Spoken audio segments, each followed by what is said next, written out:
right, good evening, everybody. Welcome to our special June 25th joint meeting of the Merced City Council and the City of Merced Planning Commission. We're going to begin with the Pledge of Allegiance, and if we could ask Planning Commissioner Greggins to lead us in the Pledge of Allegiance. Ready? Salute. I pledge allegiance to the flag of the United States of America and to the republic for which it stands, one nation, under God, indivisible, with liberty and justice for all. Okay, agenda item B, roll call. Councilmember DuPont? Present. Deanda? Here. Okay, Harris? Present. Smith? Present. Zhang? Mayor Pro Tem Boyle? Here. Mayor Serrato? Here. And Commissioner Smith? Tao? Ochoa? Present. Swigert? Present. Delgadillo? Present. Vice Chair Greggins? Present. And Chair Gonzalez. Present. Okay, Mayor, I'd like to remind the audience that if they wish to address the City Council, they must submit, City Council and Planning Commission, they must submit a green request to speak form located in the podium in the back of the chamber. Agenda item C, opening comments. C1, opening comments by Mayor Serrato and Planning Commissioner Chair Anthony Gonzalez. Okay. Thank you, Jennifer.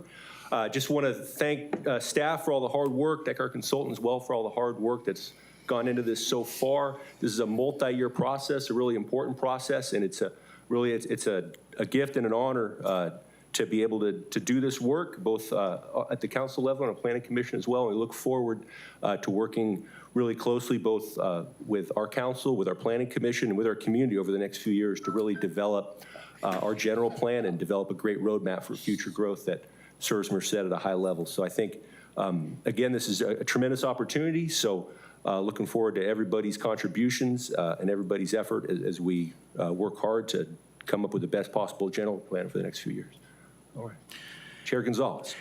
Thank you, Mayor. Again, I just want to reiterate the excitement that we have in the community around this joint planning commission study session, right, on what we're doing as far as kicking everything off. And again, it's an opportunity for us to collaborate and come together as a community. Again, it is an open forum, so those that wish to speak, please fill out a card.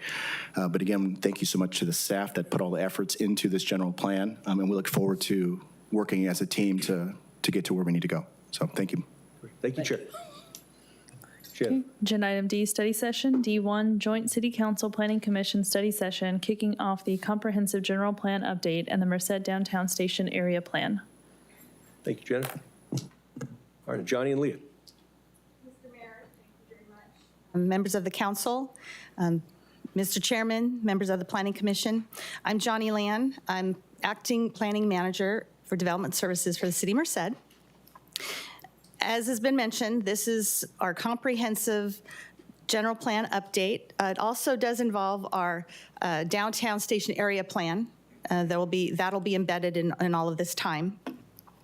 General plan is the foundation upon which all of our other planning and code documents relating to development, that's what it's built on. And this gives the community an opportunity to put their hand in, their voice in this effort, how we're going to build. It's a footprint. It's actually a blueprint of what you can do in the next 20, 30 years. So this is a really exciting time.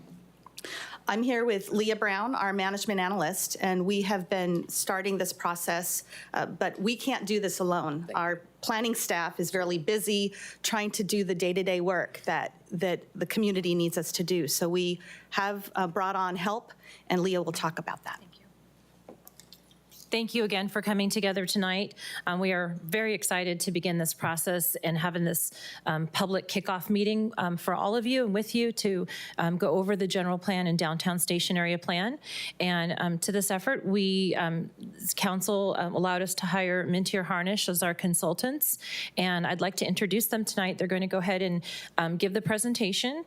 And with us tonight, not presenting, is Mr. Jim Harnish of Mintier Harnish.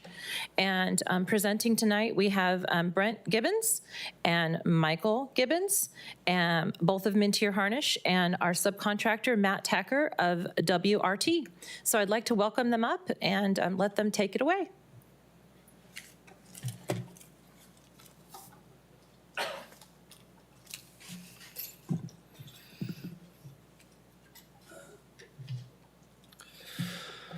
Well, good evening, council, commissioners. It's an absolute pleasure to be with you this evening. Also, good evening, members of the public. This is a very exciting night for us as the consultant team as well, to publicly essentially kick off your comprehensive general plan update and launch your downtown high-speed rail station area plan project. Tonight is facilitated really as informational only. We as the consultant team are gonna take this more as a study session. So at any point in our presentation, we do have quite a few items to get through. Feel free to interrupt us, ask us any questions. But here's a general overview of what we're hoping to achieve this evening, starting with an introduction of us as your consultant team, dive into what a general plan project is, what do we hope to achieve with your downtown station area plan. Then we have a couple of questions, and we'd like to have some back and forth with the council and commission, and then overall end it with next steps, what you can expect from us over the next couple of months and coming weeks. So to start, I'd like to introduce the project team. My name is Michael Gibbons. I am a project manager for Mintier Harnish and the overall project manager for this project. This is a multifaceted, multi-year project. One task being the general plan update, the other task being then your station area plan as well. Mintier Harnish, as already introduced, is owned and led by Jim Harnish here. The project director is Brent Gibbons. Mintier Harnish is celebrating our 40th year this year. We are planning consultants based out of Sacramento, specialize in California planning, specifically find our bread and butter here in the Valley. We have a large network of planners and have really curated a general plan team that we feel is very strong, that would help address the priorities and really the desires and goals for this project. Now, general plan projects are technical. They're becoming more and more technical as the years go on. There are certain aspects of these projects that require higher levels of expertise. And so for this project, we have a couple of teaming partners that we have joined this project. Specifically, we have ESA, who will be focusing on the California Environmental Quality Act, so your CEQA, looking at and preparing your environmental impact report, which is essential. There are also a series of circulation and mobility requirements and analyses that will be handled by DKS. They're a transportation and engineering firm. And then to handle and provide expertise on economic development, we have the Nadelson and Dale Group. There will be an entire component of economic development actually built and baked into this general plan, which Brent will touch on here in a moment. But this is essentially your general plan team. Now, as we know, this is a multifaceted project. The downtown station area plan team is led by WRT and Matt Tacker, who will present here briefly. But here's an overview of the teaming situation for your actual downtown station area plan. Brought together a series of sub-consultants, all with their specific expertise, ranging from economic development to civil engineering, community engagement, and overall design and multimodal transportation.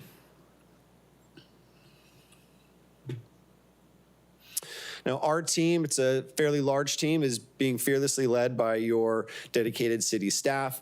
So overseeing the entire project is your Deputy City Manager, Frank Quintero, specifically also taking a lead on the downtown station area plan as the city's project manager. And then for the general plan project, Johnny Land and Leah Brown will be handling and comprise really the management structure for the general plan. But here is your city general plan team for this project. Now, our consultant team, the way that we like to run is function as an arm, as a hand of city staff. So really throughout this process, as we'll explain in our phases, we have and constantly will be seeking feedback and guidance from city staff through various drafts. Through that, we also have two two advisory bodies that will also be advising city staff throughout this process. That will include a citizens advisory group and also a technical working group made up of department and division heads, which we'll touch on a little bit later. But overall, City Council has the final say with Planning Commission's recommendation, and we will facilitate plenty of workshops and study sessions like this through these process through the years so that we can ensure we're on track and meeting the expectations of the community, Planning Commission, and Council. So next, I'd like to hand it over to Brent to provide an overview of the general plan, what general plans are, really why it's important that we're going through this process, and some of the key items and goals that we hope to achieve through this process. Perfect. Thank you, Michael, for the introduction. Good evening, Council and Commission. Great to be with you tonight. I like to think of this part as part of the presentation as your crash course into planning. And I think it's the big question of why we're all here tonight and why this is a big historic move for the city of Merced to take this leap in planning and development, and how the general plan fits into state law and what to expect through this process. So by the end, I hope you all are versed where you can go out into the community and explain a general plan at that point. If not, later on through this process, you will become more comfortable, and I bet at one point you too can give this speech up here as well. So, what is a general plan? The City of Merced has one. It's your Merced Vision 2030 general plan. And Johnny, a few minutes ago, spoke to the importance of a general plan and really that it serves as a blueprint for your community. And what I'd like to point out here is a general plan is actually required. So the state of California requires that every jurisdiction, every town, city, county has a general plan. And a general plan typically represents the long-term vision for the future of the community, in this case, Merced, and how that long-term vision can be fully implemented over 20 to 30 years. That's typically the lifespan of a general plan document. Overall, a general plan establishes goals, policies, and programs that are eventually recommended by the Planning Commission based on community feedback throughout the multi-year process, and then adopted by council. Now, these goals and policies, think of them as actions. So these help guide and facilitate the city council through long-range planning decisions and other decisions relating to circulation, safety, economic development that help implement the vision that is outlined as part of the general plan. And some may say, why are we updating the general plan now? Well, the last time the city embarked on this was 2012. And if you look back to 2012, it may not seem that long ago, but the landscape has changed. Just look at the last 5 years. COVID changed the landscape from public safety. COVID changed how commercial operations work. COVID changed economic development. New state laws, federal laws came into play, and the community itself is changing. And so as part of this, as we're looking to update this, we want to make sure that this new general plan accurately reflects the city of Merced today, where the city wants to head, but also the expectations of your community. Because at the end of the day, this is a grassroots-led effort. We're here to help facilitate, take in the feedback from the community, and find ways that the feedback can be implemented and then brought forward to both you, the council, and the commission for consideration moving forward over the next 20 to 30 years. So I'd mentioned the general plan. It's general. It's in the name. Think of it as that overarching cloud. It oversees all of these different elements or chapters which I'll walk through. It's comprehensive. It covers a multitude of factors that affect any city, specifically Merced in this instance, and it's long-term. So it has that 20 to 30-year horizon that we're going to look out. And that's why that vision statement is so important to have at the beginning. It basically folds the entire document and pulls it together.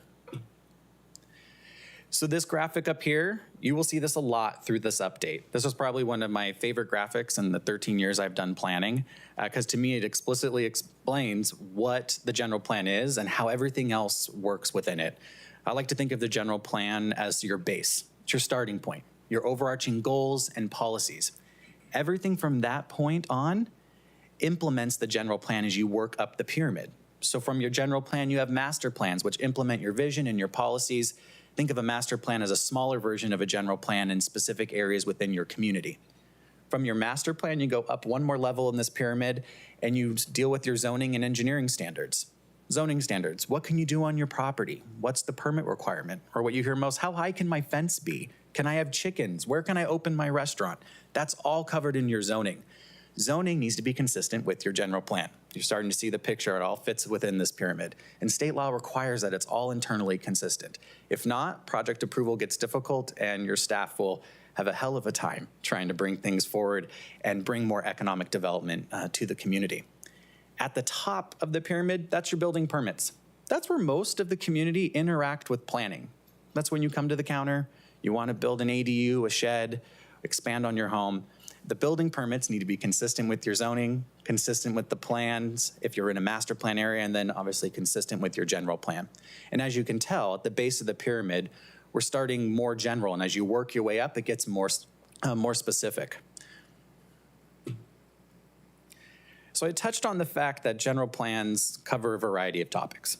And the state of California requires that the general plan cover specific, what they call elements. You can call them chapters if you want to think of it that way. And the state puts out a guidebook called the General Plan Guidelines. And the General Plan Guidelines explicitly state exactly what needs to be covered in the general plan and why. So the topics up here shown on the screen will have to get covered per state law. Land use. Where do uses end up in your community? Circulation. What does mobility look like and how do you get around town or regionally? Housing. City's currently going through a multi-jurisdictional housing element that's covered separately by state law, but that will get folded into this plan. But looking forward 30 years, what does housing look like outside of that housing element cycle, which is an 8-year cycle? Conservation and open space. Where is there preservation and where can it occur? How does ag work with land uses and where is the consistency between that, or where is there not consistency and how do you mitigate that for the future? Safety, this is a big one.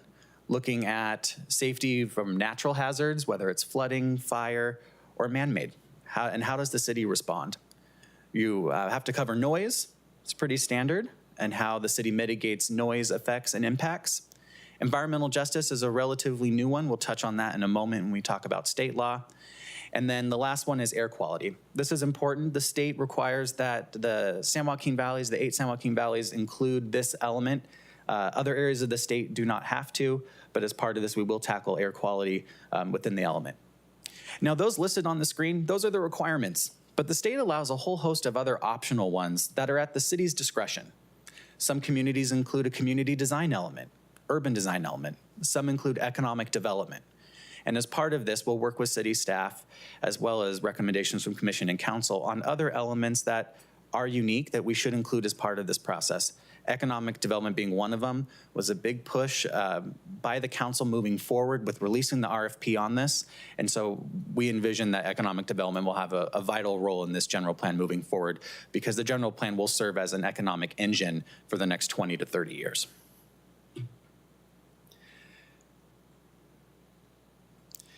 So this slide's the fun one. I like to, when I give this presentation, I just like to tell the commission, the council, don't shoot the messenger. I don't write the state law. I'm just here to try to explain it and how we implement it. So on here are a series of topic areas. There's so much new state legislation and federal legislation that's come out since your 2012 update. At a base minimum, we need to ensure that your general plan is legally compliant with state law. So as part of this effort, there'll be a big education push to inform not only the public, but both you, the council and commission, on areas that we need to include, that are required. Where there is built-in flexibility, we'll bring those optional approaches forward. Where there isn't, we'll make it clear and concise what needs to be included as part of this update. New state requirements, we could have meetings upon meetings on this, so I'm not going to go into each of these in specifics, but they do focus on tribal consultation, complete streets, so that's a more multimodal approach. How do you handle bicyclists, vehicles, pedestrians, and other alternative modes of transportation in one space? Focus on housing and streamlining housing development. The state's looking at a whole host of ways to streamline residential development. Some of these things you've probably heard of, objective standards, accessory dwelling units. Those are just the beginning. State law changes annually on that front. Climate change adaptation and how cities mitigate those effects. Those will all be covered as part of this. I think one of the main ones, which we want to call out, and Michael's going to explain briefly, is environmental justice and the new state laws revolving around that, and then how that'll be implemented as part of this. Michael, do you want to just give a brief on environmental justice? Sure, yeah. So environmental justice is one of the newer required elements or topics to be addressed in a general plan. I guess the thought that isn't an old one, but it is relatively new as of 2017 that the state of California now requires that cities and counties analyze environmental justice. So what does that really mean? Essentially what environmental justice acknowledges and what the state of California acknowledges is that there are census tracts or portions of our cities and counties which bear a disproportionate amount of environmental and pollution hazards. Studies with that also show that most cases, those census tracts that experience those higher levels of pollution also tend to be lower income, have higher, lower educational attainment, higher numbers of minorities. So there is this correlation. The state requires that every jurisdiction, while they're going through a general plan update, perform kind of really two things. One is perform an analysis to determine if there are census tracts that the state of California kind of defines as what they quote disadvantaged. And then second, adopt a series of goals and policies that help identify and hopefully rectify some of these inconsistencies that some of these areas of your community might be experiencing. So we have an entire series of tasks dedicated to environmental justice, and we'll specifically for this project, we'll be creating a standalone element to address it as opposed to just creating various goals and policies and sprinkling throughout. We find it as important and in conversations with your city staff to have an element. It deserves its own background research and standalone piece to be addressed in the update. So a little overview of environmental justice on that. So I just want to briefly go over the focus of this update, and this pretty much aligns with council's goals and direction over this past year, which is leading into our overall general plan. So first is to perform a comprehensive general plan. So comprehensive just means that we're looking at all of the elements in your existing Merced 2030 vision general plan and updating them. So we're looking at it holistically, evaluating every element, updating where it may be inconsistent with the direction and new vision from the community. Where new state laws come in, we will pull those in. And that's done through what's called a general plan audit, and that's conducted not only with your planning staff, but other department heads through the process. So it's comprehensively evaluating the entire plan at one fell swoop. Also, another focus is to integrate recent plans that have been adopted between 2012 and today, it's 2025, and make sure that those are accurately incorporated within your general plan. Because as I noted in that pyramid, the general plan is the base. Every other city document related needs to be consistent with it. That's a requirement by state law. A big push as part of this plan too is to make sure that previously approved annexations are folded in and accounted for. And if there are other annexations that the city is considering, that they're evaluated as part of this. As Michael had mentioned, there is an EIR, which will evaluate the potential impacts of your general plan. And this is the time to start to evaluate if change was to occur, not saying it will, but if change was to occur, what are those impacts and how could it be mitigated? In addition, there's the preparation of the downtown station area plan. Both of these projects are going to happen in tandem. The downtown station area plan will be completed sooner, and WRT will get into the schedule on that. But it's a realization and an understanding that your downtown station area plan is in the core of the city. It has land use implications, economic development implications, mobility implications. So both of these plans need to work together, and that's why both of these teams were formed, because we can collaboratively merge these plans and make sure that one isn't overriding the other and that they are consistent. As Michael touched on environmental justice, one push was to have a plan that has an inclusion aspect to it, making sure that all policies in the plan cover the city. No one area is disproportionately left out. And that's part of that environmental justice concept and carrying that through not only within the environmental justice element, but having it span the entire general plan. Also, to capture emerging trends and best practices. Things have changed in planning, and how do we bring something forward that is tailored to Merced? Merced is not other surrounding communities. Merced's not Southern California, it's not the Bay Area. You're your own unique community. And how do we capture best practices and emerging trends and apply them here for both the council and the commission's consideration within the general plan?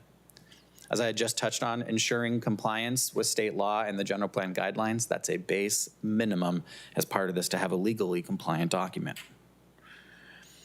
We'll take a look at your vision. There's a visioning process. We'll update the vision to make sure it's consistent with the direction the community is looking to head, and that vision aligns with both the commission's recommendation and council. And then overall, this needs to include a robust community engagement process. The general plan is only as good as the feedback you get as part of this. It's not our plan, it's your plan. We're here to help facilitate and take the ideas brought forward by your community and find ways to make those ideas implementable, and then for your consideration to approve. There is a robust community outreach strategy as part of this. Michael will get into that further detail. So this schedule before you, I don't expect you to be able to read it. It's quite large, but this just shows you the span of the general plan portion. So we're looking right now, tentative adoption would occur towards the end of 2027.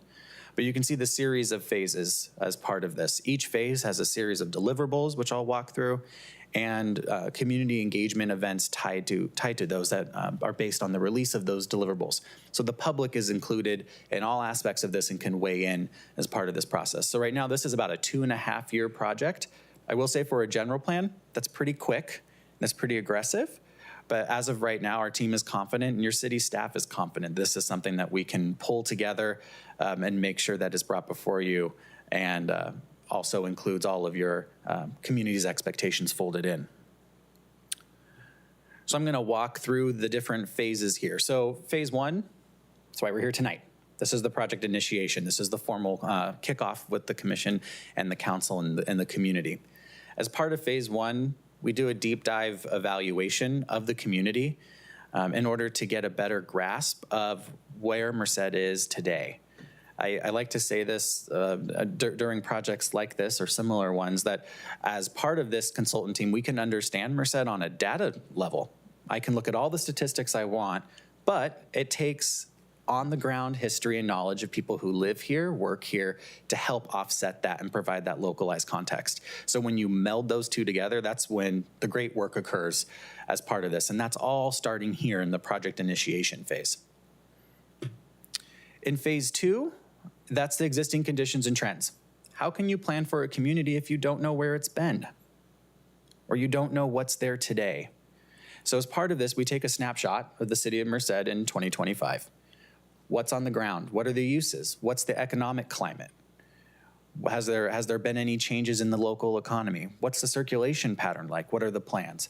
And as part of that, we create what's known as an existing conditions and trends workbook, or a background report, which is that snapshot put into a large document that the community can read, and it really lays the groundwork for an understanding of the plan. Because before you can write policy, programs, and goals, you need to know the community at that level. So we're actually starting to put this together now. This report, the Existing and Trends Workbook report, will also serve as the existing setting as part of your EIR later in the process. So this is a crucial step in the beginning of the process, and this is one of the biggest deliverables of the project and one of the first ones to come out. Next, we'll touch on community vision. So we'll work with community through a series of workshops and study sessions on pulling together a new vision for Merced. So what does Merced look like in 20 to 30 years? Not what it looks like now. Put on your thinking caps. What does it look like then? And then how can we implement that through the general plan? That's going to be a big process, and the getting the vision is extremely important, because the rest of the general plan tiers off of it. All of your goals, policies, and programs, and eventual future actions by City Council. I would say phase number 4, this is the meat, this is the actual general plan itself. So I had talked through the different elements or chapters. This is where we pull together what's known as the policy document. This takes a series of months to prepare, and all of the phases before this, 1, 2, and 3, they tee up this phase 4 and allow that to happen. As part of this phase 4, the general plan, there will be a series of study sessions with commission, with council, daylighting the plan to the public. There'll be ample time for review. We collect all of the comments. Outside agencies, both regionally and within the state, get an opportunity to review and weigh in, and that'll be brought before you in phases 5 and 6. Michael touched on the EIR. So the state of California requires that planning projects be evaluated per CEQA. And that is to look at any impacts that may arise from your general plan, whether it's economically, land use driven related, and then how do you mitigate those impacts? Are they significant? And what can the city do? An EIR will be prepared as part of this, but you need to have the general plan for the EIR to evaluate. So that's where step 5 comes in. And then lastly, that's phase 6. That's what we all hope for, is an adoption. And at that point, an adoption that the community is comfortable with, everyone agrees with. And that's why we have all of that engagement tied in at the beginning of the project, all the different deliverables, and have everybody weigh in. So when you get to December of 2027, the project can be brought forward to the Planning Commission for recommendation for approval, and then on to council at that point. So that sums up the different phases of the general plan and just what to expect throughout this process. So as I had mentioned, there is extensive community engagement. So we have a community engagement strategy for this project. I'm going to hand this over to Michael, and he's going to walk through the different aspects of what council, commission, and the public can expect.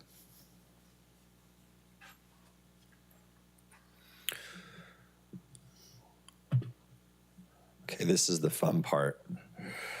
So, as Brent has mentioned, we really feel that this planning process is only as beneficial as the feedback that we receive and can translate to you as the decision makers that we get from your residents. So through this process, we've developed what we feel is a comprehensive outreach strategy and program for this project. It is multi-year. We want to keep momentum. We want to keep people engaged, and we want to solicit feedback. So we've been hard at work organizing, getting things ready. What we want to provide you is just a general overview of our strategy, some of the programs and what we've done and what you can keep an eye out for and expect over the next coming months. First and foremost is we are developing a unified project brand and logo for these two projects.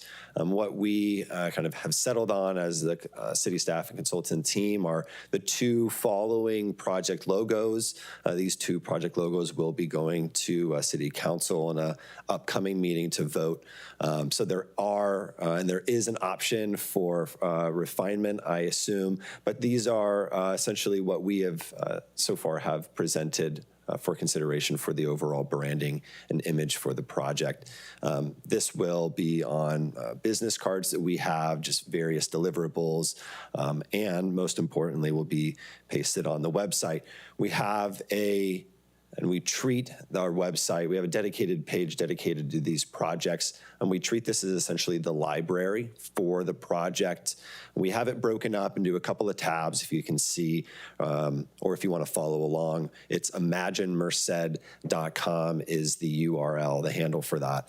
But we have a general home page. This is where we will announce upcoming meetings, various deliverables that might be out for review. But then more importantly, at the top, we have two tabs. One tab that's dedicated to the general plan task, and then another tab that's dedicated to the downtown station area plan. So you can click through both of those. You can receive and read why we're updating these, why they're important, our general timeline, time frame, and then ways to get involved. A couple of features that I want to point out about this website is It's 100% translatable. So at the very top, we've tried to make this as accessible as possible. You can toggle between different languages. If there is a language on there that you would like added, please let us know. We can do that. But it will translate everything. So we try to make this easy. We also have a series of tools, built-in accessibility tools, to make it easier to understand if you are colorblind or dyslexic. We have accessibility features built in that we take very seriously. We also find it very important and essential to this project to have good communication channels for the general public and us as the consultant team. So on the right-hand side, you can see a series of tabs. Those are larger at the bottom here, but we have an email list tab, a GP comment tab, which really stands for general plan, and then your downtown station area plan comment tab. This is a way for the general public to get into contact with us, your consultant team, and city staff. So in here, we have an email list that we are actively receiving and documenting email signups for. This is for members of the public or just general, those that are interested to stay up to date on this project. As I'll explain here in just a minute, we do send out newsletters, periodic e-blasts, and email updates. So those that want to stay up to date on this project can click that orange button, drop in their email, and they'll be notified of meetings like this and future workshops and deliverables. The other two tabs, this gold and this blue, are important because that allows the community to actually communicate with us, send us a direct message, comments, and that come through these tabs go directly to your city staff and us as the consultant team. We respond to everyone, and then every month we will post those on the website for transparency so people can see the comments and then our responses that are coming back from them. But this is a really helpful feature when we have deliverables out and we are soliciting that public feedback and comment. The website will also be our library moving forward. So any deliverables that are out for review, you can also find a track record, a trail of all of our public meetings and workshops. You'll also find in those two tabs with the respective project. We disseminate information by a couple of different ways through your formal social media channels, e-blasts through the project website, and then also through the city's website. So we will work with your city staff to use your Facebook, city Facebook, Instagram, and other channels that would be beneficial. These email updates will come out periodically when we have deliverables or updates, or when we have announcements of workshops or formal community meetings.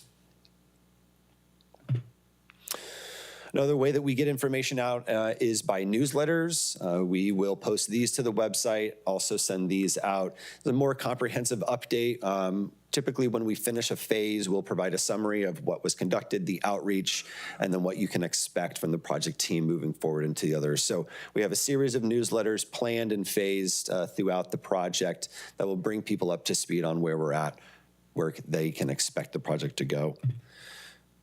Another feature of this outreach program is interactive mapping. So we've really brought the latest in interactive questionnaires and surveys to this project. We've teamed up with a provider called Maptionnaire, who does and provides interactive mapping survey-based questions. And so we have a series of mapping surveys that we will be asking the general public to take throughout various phases of this project. Here's just an example from another jurisdiction that we're working on. Some of the cool features that we can build into these interactive surveys, though, are live posts. So if someone were to provide a comment and wanted to directly tag an area of the city, they would have the ability to post their comment, make it live so that others can also see. We find that that's better for transparency, provides a better overall context for the general comments that are being received. And then to top that off, we also have a series of formal kind of workshops and community engagements. So we have a series of pop-up booths that we envision happening at various events throughout the city. And then we also have a series of formal workshops where we're inviting the public to come to us. Those are sometimes informational based, or other times they're actually interactive exercise based activities. One of the unique aspects of this project, though, really comes down to what we're calling the Community Advisory Focus Group, or the CAFG. If we remember back to the flow chart that I pointed to. We have kind of baked into our process is a working group, an advisory body to us and city staff that will review and make recommendations on deliverables before it goes to the Planning Commission and the City Council. We really feel that this is an efficient way for us as the consultant team and city staff to receive general feedback and guidance from your citizenry. We envision this group being a formal group, around 15 to 17 individuals. We do have some initial traction, but one of the items that we are hoping to ask from the commission and the council this evening is to also think about considering making recommendations on some individuals from your various districts or provide some names to city staff that you think might be good candidates for this advisory group. Again, what this advisory group will do is review deliverables, initial deliverables before they actually go to your elected and appointed. And we feel as if it's a good ground truthing, a good check on various products.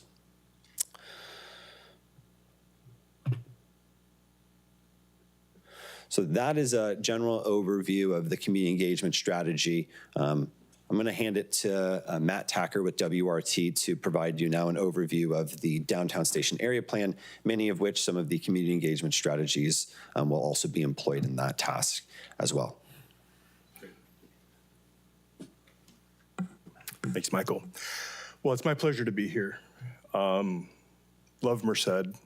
Actually worked on the North Merced Village specific plan early in my career with Kim Espinoza, and have spent time here. A friend of mine had his daughter attended UC Merced and so forth. So it's a great privilege to be, in your community here. Tonight, right now we're going to look at the downtown station area plan. And the downtown station area plan has many of the similar characteristics as a general plan, but it's specific to a geography, a more local geography, and in this case, a very walkable geography. Your downtown station area is a place where you really could walk from one end of it to another, and that opens up all sorts of possibilities. Ways that it's similar to the general plan is that it's aspirational. It focuses on vision. It's a long-term vision. And then that vision is connected to policies. Those are your objectives, the sort of general statements in terms of connecting point A, where you are, and point B, where you want to get to. And there will also include implementation measures. So not just talking about it, but, rolling up our sleeves and trying to figure out how you can actually put things into place. And one of the interesting dimensions of this particular plan is that it'll be looking at your downtown area, and that, of course, the core of your downtown area is your very walkable, very charming, pedestrian-friendly Main Street area. And it's in the larger vicinity, which includes, the City Hall where we are here. And then also areas that are farther to the north and west, leading all the way up to Bear Creek. And those have great proximity to your future high-speed rail station. And so very aptly, your area plan is called Downtown and Station Area Plan. Another really key ingredient and it's shared with the general plan is an emphasis on engagement, that this is your plan, and that we will be, engaging public decision makers such as yourself in a set of joint sessions along the way. We'll also be engaging stakeholders, and by stakeholders I mean both the general community, every community member is a stakeholder, but then also groups that might have specific interests, including groups that are community-based organizations, ones that may represent the underrepresented or disadvantaged communities that were mentioned in the context of the environmental justice element. So here's an early diagram of the area. In a minute, I'll be able to show you where we sort of landed as far as the actual stationary boundaries go. But you can see in purple, this is again very generalized, sort of the downtown area, and then the station area is land that the High-Speed Rail Authority is looking at, and it's got the footprint of the station there. And what you see there is also a half-mile. It's kind of light, but there's a half-mile radius that's extending from that, which gives you a sense of walking distance from that station and across the area. And on the left side, it talks about the different disciplines. So it's comprehensive also in the sense that it engages these different disciplines. We'll be looking at transportation and parking, land use, economic development. And then one thing that you can really get into at the area plan level that you can't get into so easily at the general plan level is place. We will actually get into, what are streets that might have special character? Are there public open spaces that we want to create or enhance? What's going to really create a strong sense of community, and what's going to help support walkability so that people have a legitimate choice from their automobile and can engage in community life? And so this slide illustrates some of those community assets and the walkability that we aspire to. And so then to look at a few of the to look at the engagement pieces, we've developed an engagement plan and had an opportunity to go over that with city staff, and now are in the process of implementing that, beginning with a technical working group that is your city departments, and they're given an opportunity to do kind of an early vetting of analysis and some of our key findings, so that we are confident that from a technical standpoint, what we're working with before we go to the Citizens Advisory Focus Group, what we're working with is technically feasible and captures issues that city staff is already aware of. The focus group interviews, that's I guess a term of art. That means that we're going to take time, and we're going to in small groups. It might be 5 to 8 people. We're going to look at key topic areas. We're going to meet with your Merced Main Street, and hoping to have UC Merced in the room and talk about downtown as a commercial and cultural destination. We're going to talk to development professionals and talk about infill development, both at the scale of small parcels as well as larger parcels. You've got some larger parcels that are in the project area as well. And what are some of the obstacles to that, and perhaps some incentives that we should be thinking about.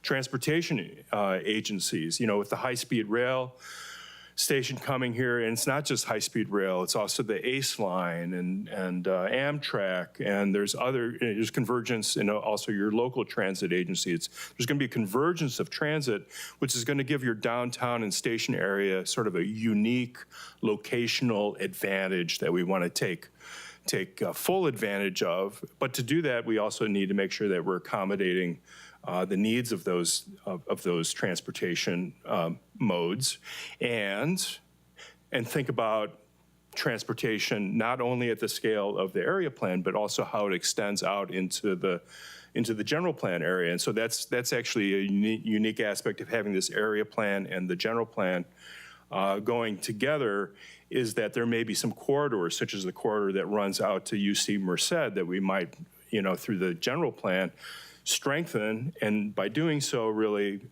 make it easier to get to downtown and serve downtown and give downtown more of an advantage. And then public service providers would be another example of stakeholders, and we continue to identify more. Community-based organizations, CBOs, we're making a particular effort to reach out to organizations such as your Boys and Girls Club and organizations that represent the community in South Merced, people who represent maybe interests that aren't typically at the table as much, and really go to them and encourage them to come in and tell us what their issues are, and then stay in touch with them and really encourage them to plug into the process along the way. The Citizens Advisory Focus Group, that's your critical steering committee. And and look forward to working with them. After the technical working group has a chance to look at it from technical basis, we want to test ideas with the focus group and further refine those ideas before we bring them to decision makers and to the larger public. And when we get to the schedule in a minute, I'll highlight the needs and the timing of that first Citizens Advisory Focus Group meeting and the importance to try to get that established. Existing conditions open house, that's going to be part of the general plan. Really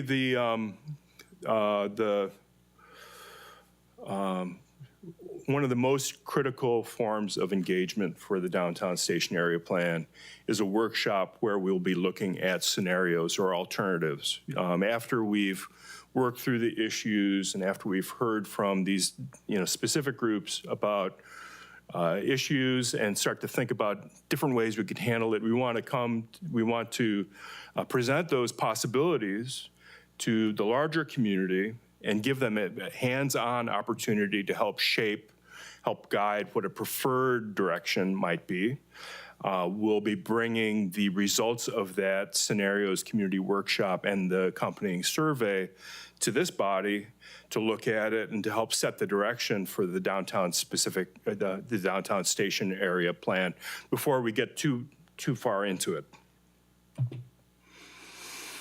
So just to highlight a few issue areas, the market and the economic development is foundational really to the station area. And we're going to be looking at Main Street revitalization. Just say that this area plan needs to tackle things in multiple ways. It's both a near-term revitalization strategy, one where we're going to be looking at housing, much-needed housing, both affordable and also capturing market interest in more urban forms of housing. Employment, UC Merced, there's potential for UC Merced incubators, both in the near term, but when you think of high-speed rail, and the possibility that CEOs in Silicon Valley and their engineers in Silicon Valley will be able to travel to Merced and back in the same day. It really opens up possibilities for forms of employment that Merced has not yet enjoyed. And so then that ties into the next bullet point, which is that high-speed rail collapses the distance basically between Merced and particularly the Bay Area, taking it from being a 2-hour trip to just 1 hour and really opening up possibilities of economic possibilities that go along with being more connected to the Bay Area and LA. And so then this slide also touches or tries to explain how the area plan needs to work at both a near-term and a long-term level. Day zero is High-Speed Rail Authority parlance that's pre-station. It's before any station opens and all. That's where we're going to be looking at the Main Street revitalization, what we can do in the kind of low-hanging fruit as far as placemaking goes, housing, talking to UC Merced and how to get them involved. Day one is when you have Central Valley service for high-speed rail, as well as the convergence of these other forms of transit, so that transportation.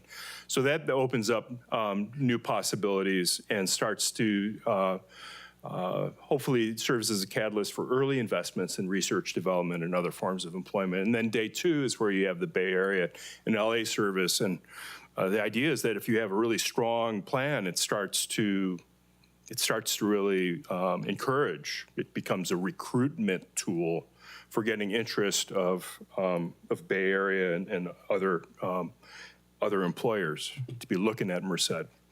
So then the planning area boundary, you can see here, to the extent that made sense, we followed existing zoning. Well, let me back up. North of the freeway, we focused on areas that are more commercial in nature, really not wanting to get into your residential neighborhood that's around the courthouse. as being, since it's, very established and the character is very strong. In South Merced, we have included many blocks that have a residential character, really wanting to engage that community and allow them to help shape the larger plan, and so that we can have features that really will serve their interests.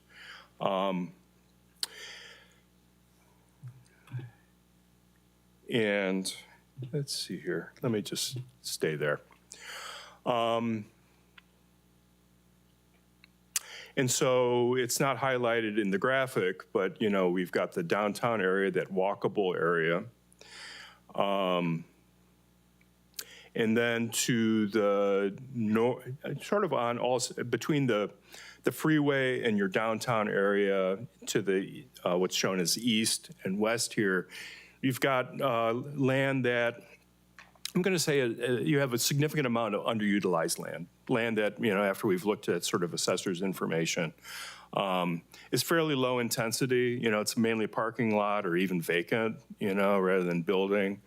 It's working today, but when you take a 20 or 30-year time frame and the arrival of high-speed rail, that really starts to change what's possible here. So we're looking at that.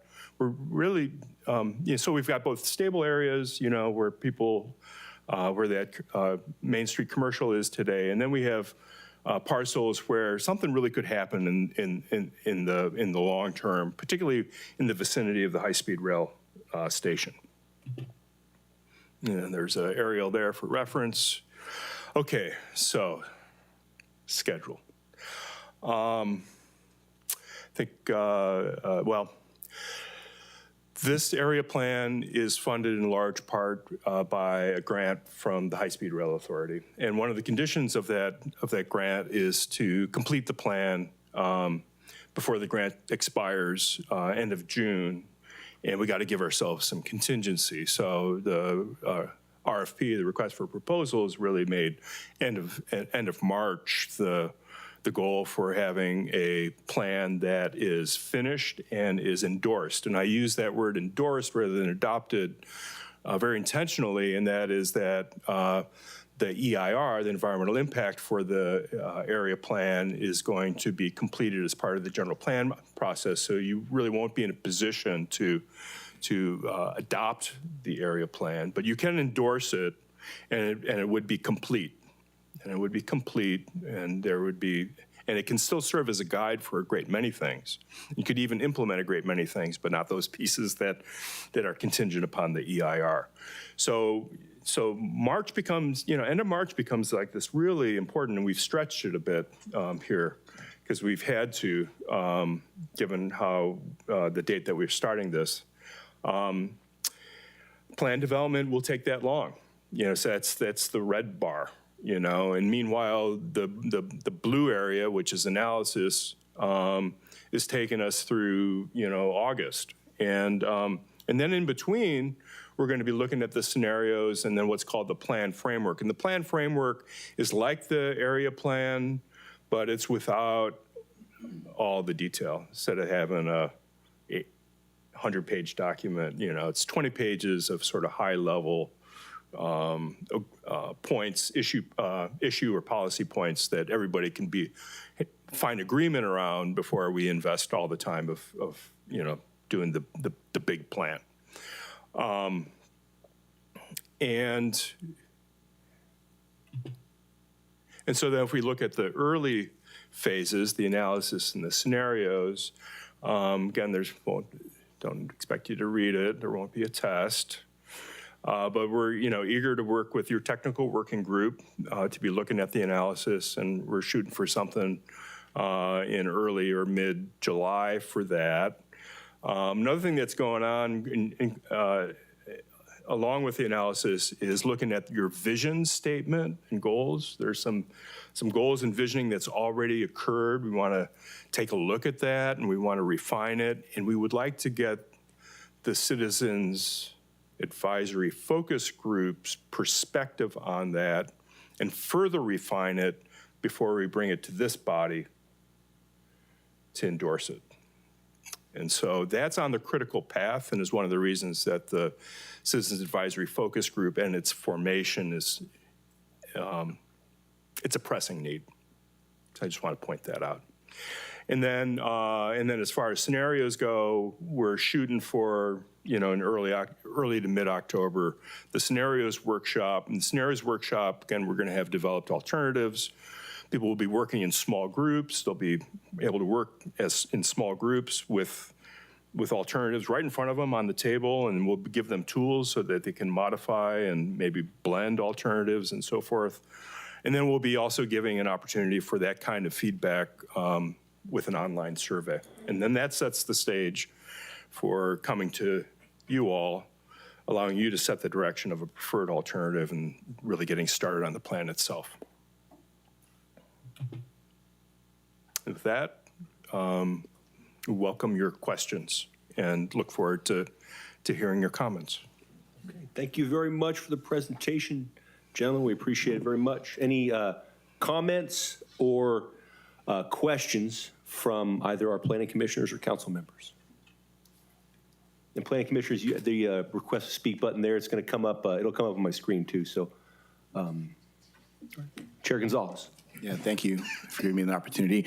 Just to confirm what you mentioned, I just wanted to make sure I had that date right, that the high-speed rail awarded us a grant to complete the downtown area plan, and that due date of when we needed to have it completed was March of 2026, or was that March of 2027?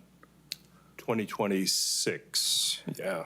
Okay, so which is, again, why you're giving us a little bit of a push on making sure that we get started, because you mentioned it a few times that there's some critical things that we need to have in place, specifically with the advisory council on providing you some input. So, and here we are in July, and it seems like the time is pretty much of the essence, right? We have holidays coming up, so you're telling us we need to get a move on this, correct? Yep. Thank you.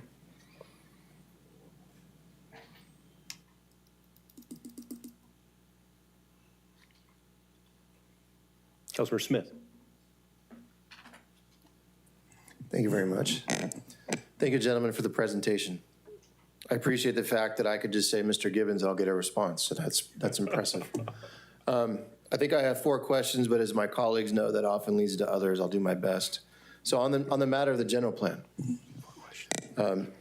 Merced has these kind of historical neighborhood or area plans. The big one I'm thinking of is a South Merced plan that was developed in, I think, 2007.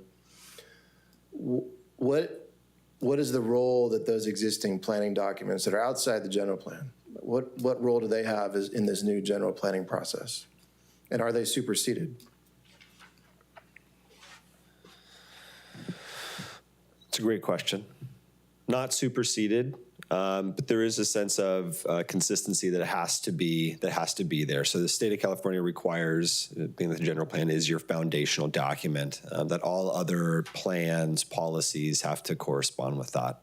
So those plans can exist as standalone as they are. However, the general plan being your main driving factor, we would want to ensure consistency. So it's not uncommon to have the general plans acknowledge that these are other more technical specific plans that are out there. However, our role would be ensuring that there aren't any conflicts between goals, policies, and programs in your general plan with what maybe your other plans might be really requesting or desiring. Yeah, I mean, I kind of want to flag it because it is a political issue in our community. I mean, I think the South Merced plan as it exists is probably better characterized as being aspirational. But there's a lot of folks, and maybe colleagues up here, who think it should have more bite. And I think it's something that the group that you're going to be working with has to think about is, how much of this additional set of wishes for one part of town needs to be corresponding to the general plan. I hear that state law says it has to be internally consistent. I would hate to see there have to be some kind of side planning process to fold in these 20-year-old documents that maybe we've moved past. So I guess that's just a comment. Second question, what role, if any, do county areas within the city's sphere of influence play into our general planning process? Well, taking a look at annexations, building in annexations is part of this process. We were on a city tour today looking at some of the applications or some of these areas of interest already. So I would say working with the county, having good communication with the county through this process is essential. We are looking at land use through this process. So there is an opportunity here for us to analyze changes of potentially bringing in some islands, or what might it look like from a holding capacity analysis to expand our city limits or sphere of influence. So those are conversations that happen in silos. Those need to be conversations happening with the county, happening with your LAFCO, but all very much could be a part of this process. So in the sense of collaboration, working with those bodies, individuals would be extremely important. So just speaking for myself, I'll put in a plug for absorbing county islands, but we'll talk about that, I guess, at another time. So turning, if I could, to the downtown station plan. And I know you were adopting the parlance, as you said, of the High-Speed Rail Authority. I have to say, I'm a little bit concerned about this concept of day two. What happens in the world when there's high-speed rail service to the Bay Area and to Los Angeles.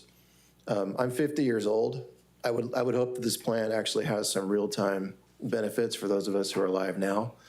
And my concern is, and I see this a lot in our community at basically all levels, and probably we're not unique, but the concept of holding on to an idea and actually stopping the productive use of land because we think that something's going to happen in the future. What's your thoughts on really planning for day two, or just being ready to pivot if and when it comes, but doing sort of more of the day zero stuff and day one in the meantime? Right. Well, very important part of the existing conditions analysis is going to be market study, and the market study is going to be based on current conditions. And so I appreciate your point. It's very well taken. And on one hand, let me just say that the downtown station area is a fairly large area. The extent of underutilized land is actually pretty significant. And so I think that there's enough there to work with that we can address take advantage of both your near-term opportunities as well as have land available for your long-term aspirations. But shouldn't the goal be to put all the land to productive use, and if there's a better use in 20 years, we can revise it and move forward? Kind of like Singapore? I mean, I guess my concern is that a train that goes to Bakersfield and Fresno has a certain economic appeal. Yeah. But if we're going to the coastal cities, that's more like BART, right? It's like 10 times the economic draw. So, I mean, is the idea to hold back resources, planning for a day that may or may not come, or probably will come after I'm gone? Yeah. Or is it to put everything to the use that the market will bear and, just understand that things might change in the future? It's going to be very market-driven, right? I mean, there will be a vision, and that may lead some property owners to hold back, but there will be nothing that precludes, near-term investment. In fact, the near-term investment, I would imagine, will accelerate once you have a vision, a clear vision for the downtown and station area in place. Okay, I appreciate that. Yeah.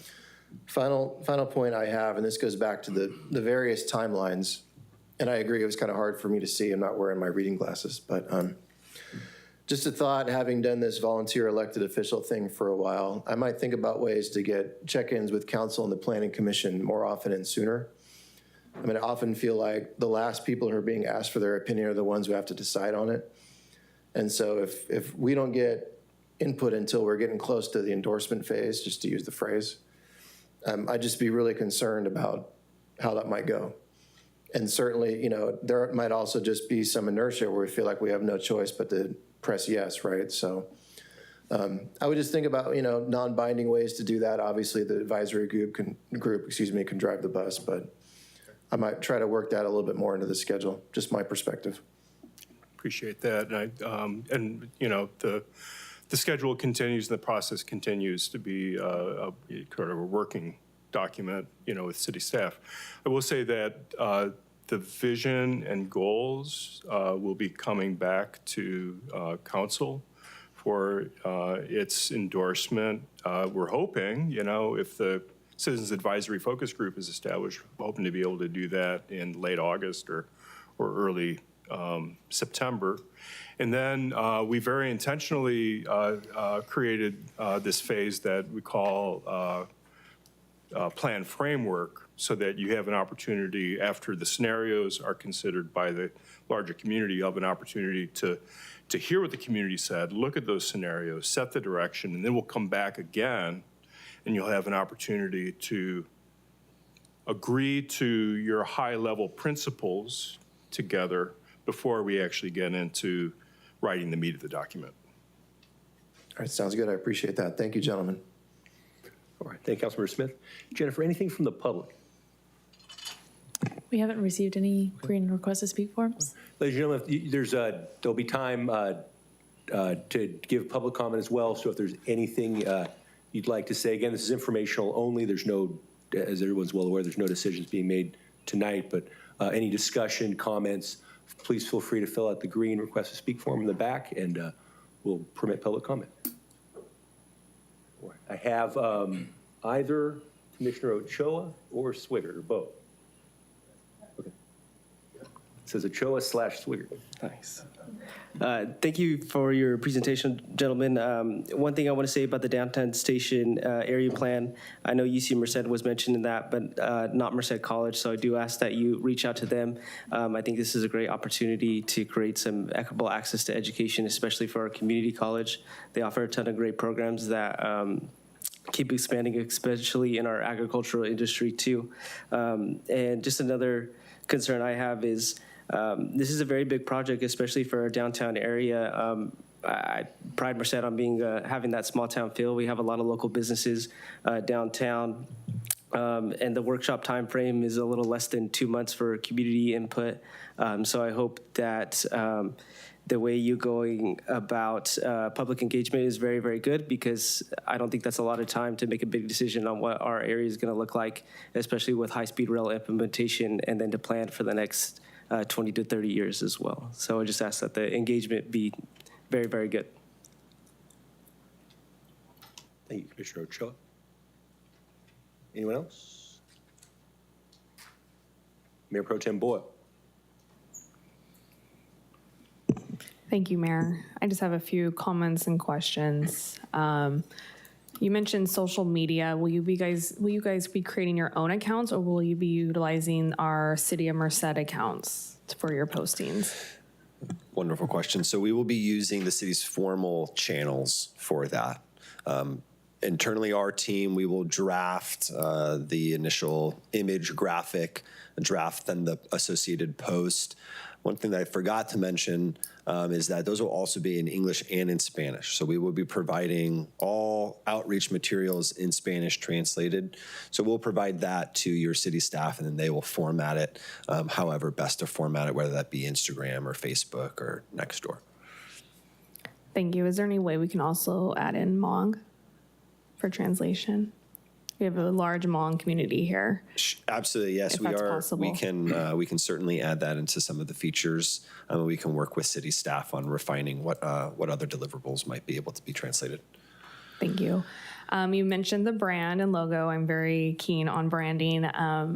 So I would ask for maybe some redesign. I feel like I'm stepping back into the 1980s of Merced.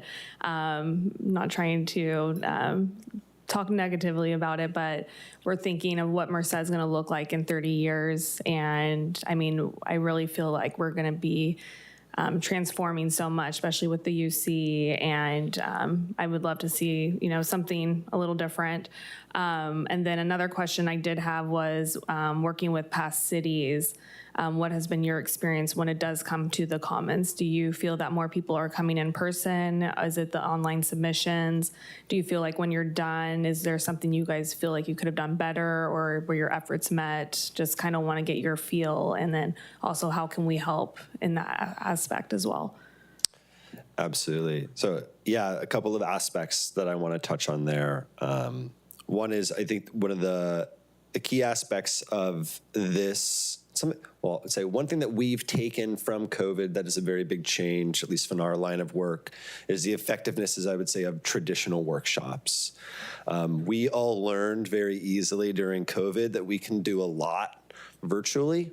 You can host city council meetings virtually, planning commission. You can also do that via workshops. And so what we have found great success coming off of COVID is taking that knowledge and integrating that. So we take a kind of a multi-prong approach in our engagement. We have some critical phases, these in-person workshops. Some cases we're going to the community, so pop-up booths or attending other city events. Other times we're asking the community to come to us. That's growing increasingly more difficult, creating something that's going to be engaging, especially in people's busy lives. Time of day starts to become an issue, childcare. So what we pair with our informal engagement is online engagement opportunities. So these surveys, and I know there was a question about creating effective engagement. What we find really beneficial is pairing our in-person workshops with then online virtual ways to also interact. So the same activity that you would be taking place in potentially at a workshop, you could answer those same questions on a survey in your language at home with your feet up. So we really try to create these opportunities for you not to have to come to us, but you can provide your input. One of the ways that we know that we can track how well we're doing is every big engagement push that we have on our end, we will provide a summary of all of the feedback, attendance, takeaways, from every engagement opportunity that we have. Those will be internal memos that we will float to your city staff so we know what attendance was. Attached to a lot of that engagement is we're also trying to track when provided demographic information. So what areas of the community are we getting a lot of feedback from? What areas of the community are we missing? How can we adjust? Our engagement strategy is meant to be flexible, malleable. We want to provide some, at least, guidelines and bumpers to it, but we're here to address things that come up, make sure that we make it as easy as possible for people to participate. So I think hopefully that answers some of the aspects of your question. Yes, thank you.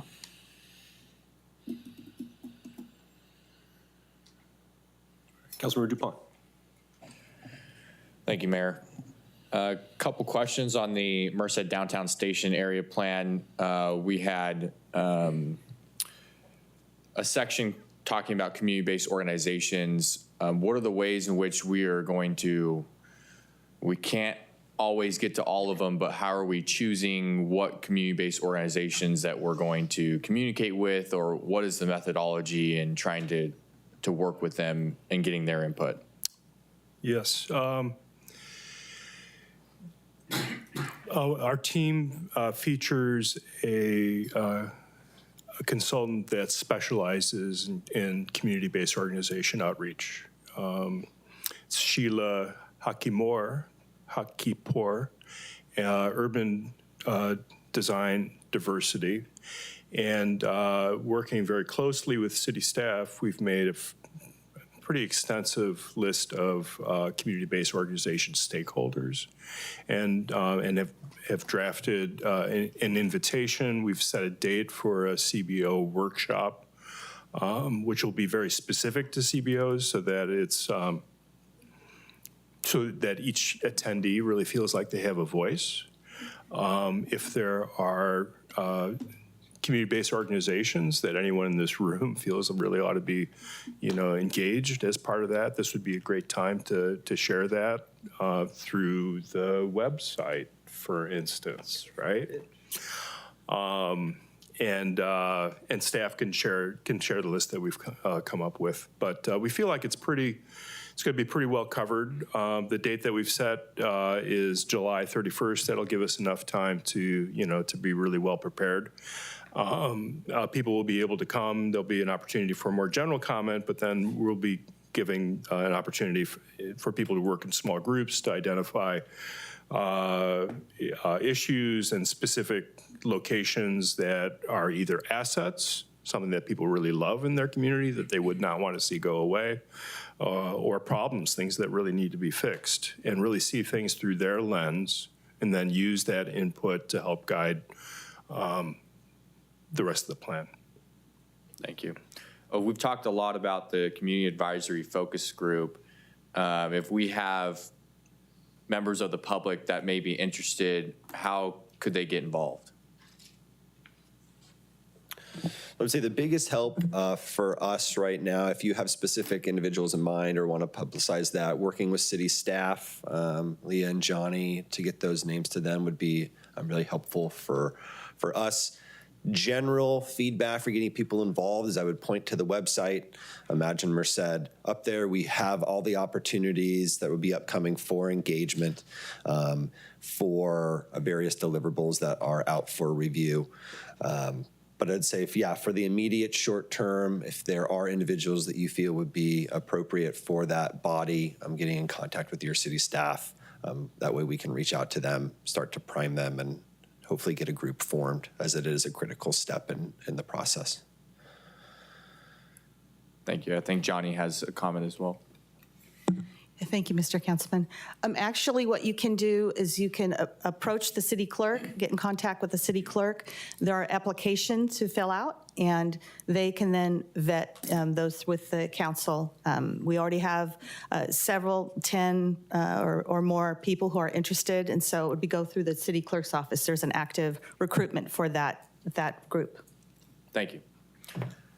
And just a general comment as well. I think I join in the sentiments of Councilmember Smith in engaging in discussion with the council more periodically. You talked about the vision and goal setting of the downtown area plan. We've learned on this council, we talk a lot about words. And so it's important for us to see some of those things before we have to adopt it. Sometimes we're in a position where we're asking to adopt things in a short period of time without actually having engagement from the council of working on the wording of visions or mission statements. So I'd appreciate that as well. Thank you. If I could answer to that, it is our intention, and we'll work with the city manager to come to you with updates either quarterly or more often than that, if that's what you would like. But our intention is to make sure that you and the Planning Commission are updated on a regular basis about this effort. Thank you, Johnny. Thank you, Councilmember. All right, additional questions, comments, thoughts? Comments from the public, Jennifer? I do have 3 request to speak forms. If I can get Andrea, Colton Dennis, and Robert to the podium, please. All right.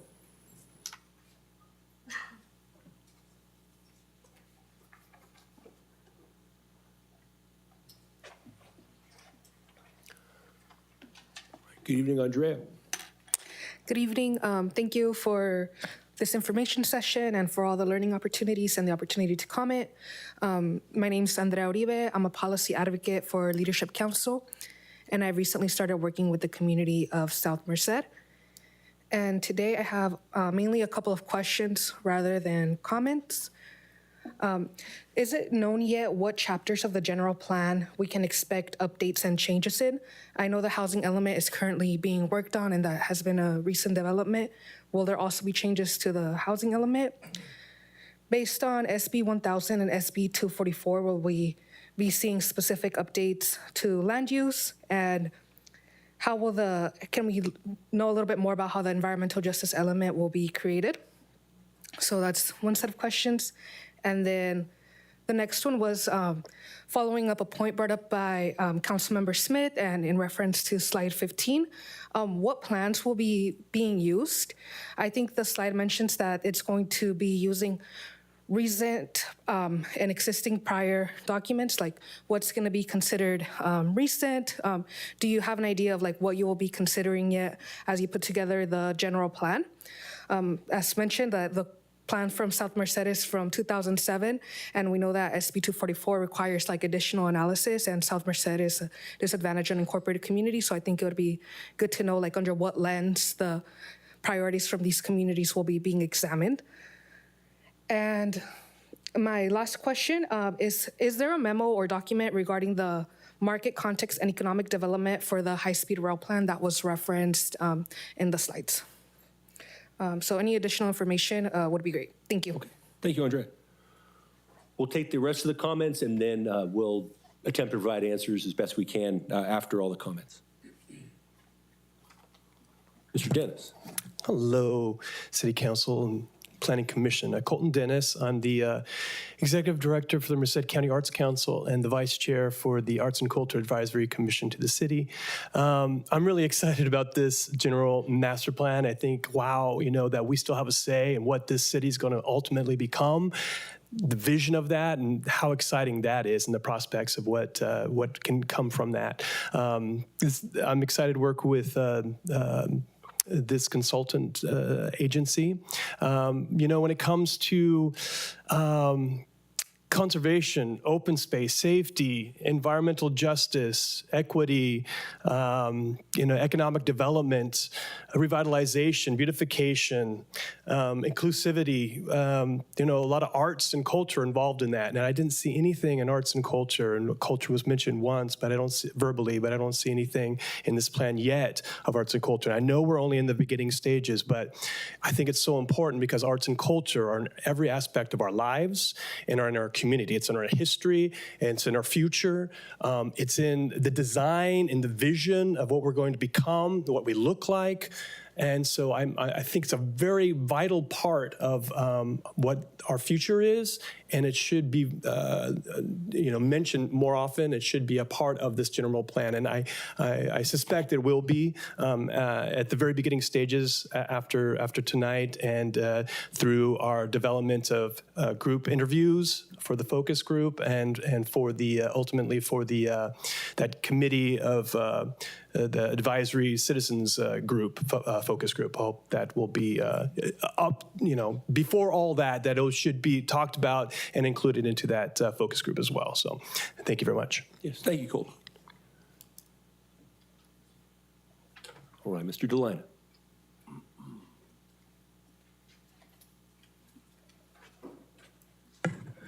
Mr. Mayor, council members, members of the Planning Commission. General plan update time. This is great. One of my greatest honors in service of the city was when I was on the Planning Commission.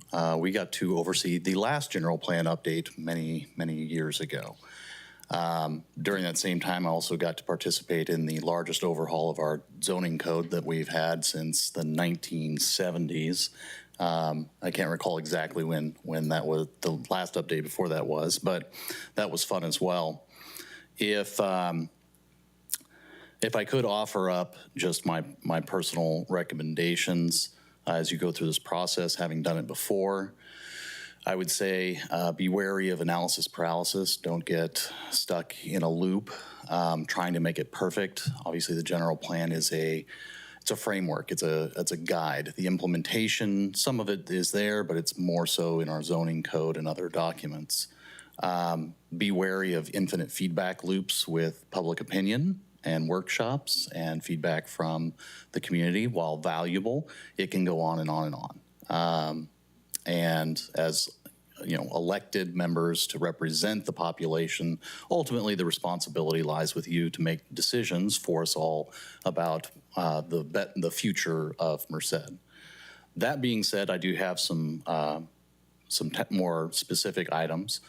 There was a lot of talk about the station planning area downtown, which is critical infrastructure. That'll be very important. Oftentimes, many members of the community get up and talk about South Merced being a little bit left behind. South Merced is lacking in development. It's not necessarily of its own fault or the city's planning process. Desirability of building sites and all of that comes into play. However, I do want you to be aware, if you're not already, I think I've spoken independently with many of you, that I have over 500 acres worth of land looking at annexation within the general plan area. These are all lands that are currently within the sphere of influence, so it would not represent an increase to the sphere. And there's probably some reconfiguring of the general plan designations that'll be needed. But I'm hopeful that these annexations will be nothing short of transformative for South Merced in the same way that I think VST and some of these larger projects are going to be, and things like Bellevue Ranch have been for North Merced. Those things coming forward here shortly, one of which is already has been submitted for sort of a pre-development before we actually put an application in hand before you. But thank you for this joint session, very informative, and looking forward to the outcome. Thank you. All right. Thank you, sir. All right, anyone else from the public? Okay, seeing none, I'll bring it back to the council and the commission. See the city manager grabbing the microphone. That's serious when I grab the microphone, isn't it? Thank you. Council, planning commissioners, I did do a presentation some time ago about the South Merced studies. I don't recall if it went to the council or the South Merced subcommittee, but I will track that down. Actually, there's more than 2 studies. I think there might be 3, if not 4. But one of them basically was integrated into the 2012 land use section of the current general plan. I think that's a 2007 plan. There are recommendations about things that should be done, land use changes, and those have been accomplished. So I wanted to acknowledge that one to begin with. We'll track that information down and circulate it around. One of the comments / questions had to do with the SB 244 analysis. I know this has been a long time concern of Leadership Council. I want to be fair to the consultant team. We're actually doing that now. That's going to be part of the adoption of the housing element that we're going to bring forward. So not part of their scope, although part of this team is actually involved in the housing element, so they're already aware of that. The other comment I wanted to make with regard to the high-speed rail study is I'd really urge reviewing the RFP that went out. It uses direct language from the grant that was acquired by high-speed rail, and so that's where some of the comments can be addressed with that document. Okay. All right, thank you, Scott. And Andrea, if there's any of your questions that weren't answered completely, feel free to check with us afterwards as well, too, and can provide more information. All right, anybody else? Okay, I think that's it. Appreciate everybody's work. Great presentation. Thank you. This is the start of a long road, and looking forward to a lot of good work ahead. I think just a couple points. One, when we form our citizens committee, I think, kind of we heard here today, important to get a diversity of perspectives, important to get some people who've maybe done this before, some people with experience on these kind of projects, and also new voices as well. Certain interest groups, but also people with development experience is going to be important. And the big things we have to balance too is how much flexibility are we going to afford, and how can we scale these projects, and then how, I think the big question too, and this was hit at by a couple of comments as well, is are we going to balance stuff that's easily accessible, easily attainable versus stuff versus ideas that are more aspirational as well. There's a lot of beautiful, beautiful plans that end up sitting on the shelf collecting dust because they're not necessarily realistic or feasible. So how do we best calibrate that? I think it's going to involve a lot of balancing. But at the end of the day, too, I mean, as we all know, sitting up here, we change the general plan quite frequently as well with amendments and other things. So there's certainly that flexibility in the future. But looking forward to all the good work ahead, and thank you, everybody, for your work tonight. Okay, agenda item E, adjournment. We'll just do all in favor. Everyone just wants to. You want to do a planning commission motion? Nobody? If we can just do all of it. All in favor? All in favor. All in favor? Say aye. Aye. Anyone opposed? Any opposed? All right. All right. We're now adjourned. Thank you, everyone.